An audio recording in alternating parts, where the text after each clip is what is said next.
In the previous episode, I briefly talked about the man who was convicted in a rape case as a result of his addiction to porn.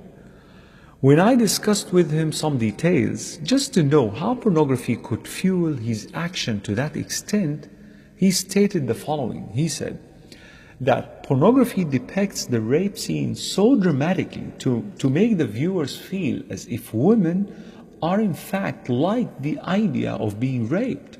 It shows men that although women may resist in the beginning, but within few seconds she's in the act, as if this is what she's been waiting for. Such hints and messages in pornographic films feed the minds of so many men who would on the long run believe that rape is actually an enjoyable and acceptable act. In 2011 study, which has been published in Sexual Addiction and Compulsivity, as reported on the Huffington Post, they analyzed the effects of pornography use on sexual attitude and behaviors of fraternity college men. It found, as they have stated, that 83% of those who used mainstream pornography expressed greater intent to commit rape, should they be assured they wouldn't get caught. As a person who has been talking about this issue for a while now, I receive phone calls, emails, and messages from sisters who would complain about how their husbands sometimes would beat them up, slap them, and pull their hairs aggressively during intimacy. They were concerned about these behaviors and asking, why would men turn violent all of a sudden? The first response I will have for them is, sister, go and ask your husband if he has been watching pornography, because this is the only explanation. This is how men learn to be violent toward their wives as a result of what they constantly watch.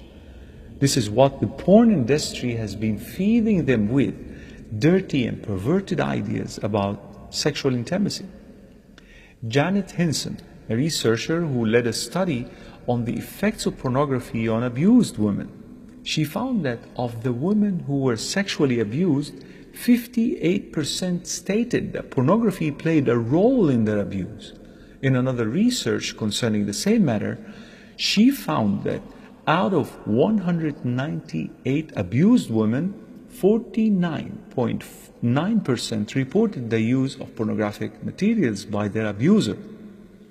In another study, it is stated, and I quote, 1 out of 4 abusive men made their partners participate with them in their use of pornography by either watching it or simulating the performances. These abusers were measured as being the most violent out of all abusers. End quote. This is my message for men. Listen up very attentively. The Prophet Muhammad, peace be upon him, before his demise, he had something to tell us, men. In his last sermon, he said, O people, it is true that you have certain rights with regard to your women, but they also have rights over you. Remember that you have taken them as your wives only under Allah's trust and with His permission. If they abide by your right, then to them belongs the right to be fed and clothed in kindness. Do treat your women well and be kind to them, for they are your partners and committed helpers. I wanted to repeat that last part. They are your partners and committed helpers. My dear brothers, if you are addicted and been in this darkness for many years, ask yourself, isn't it time to open up to your beloved wife and ask her for help? Yes, she might react angrily at first, but be patient. I'm certain she will quickly cool down and offer you the necessary support. Otherwise, your addiction will lead you to violence, and that will go straight against the commands and the last will of our beloved Prophet Muhammad, peace be upon him.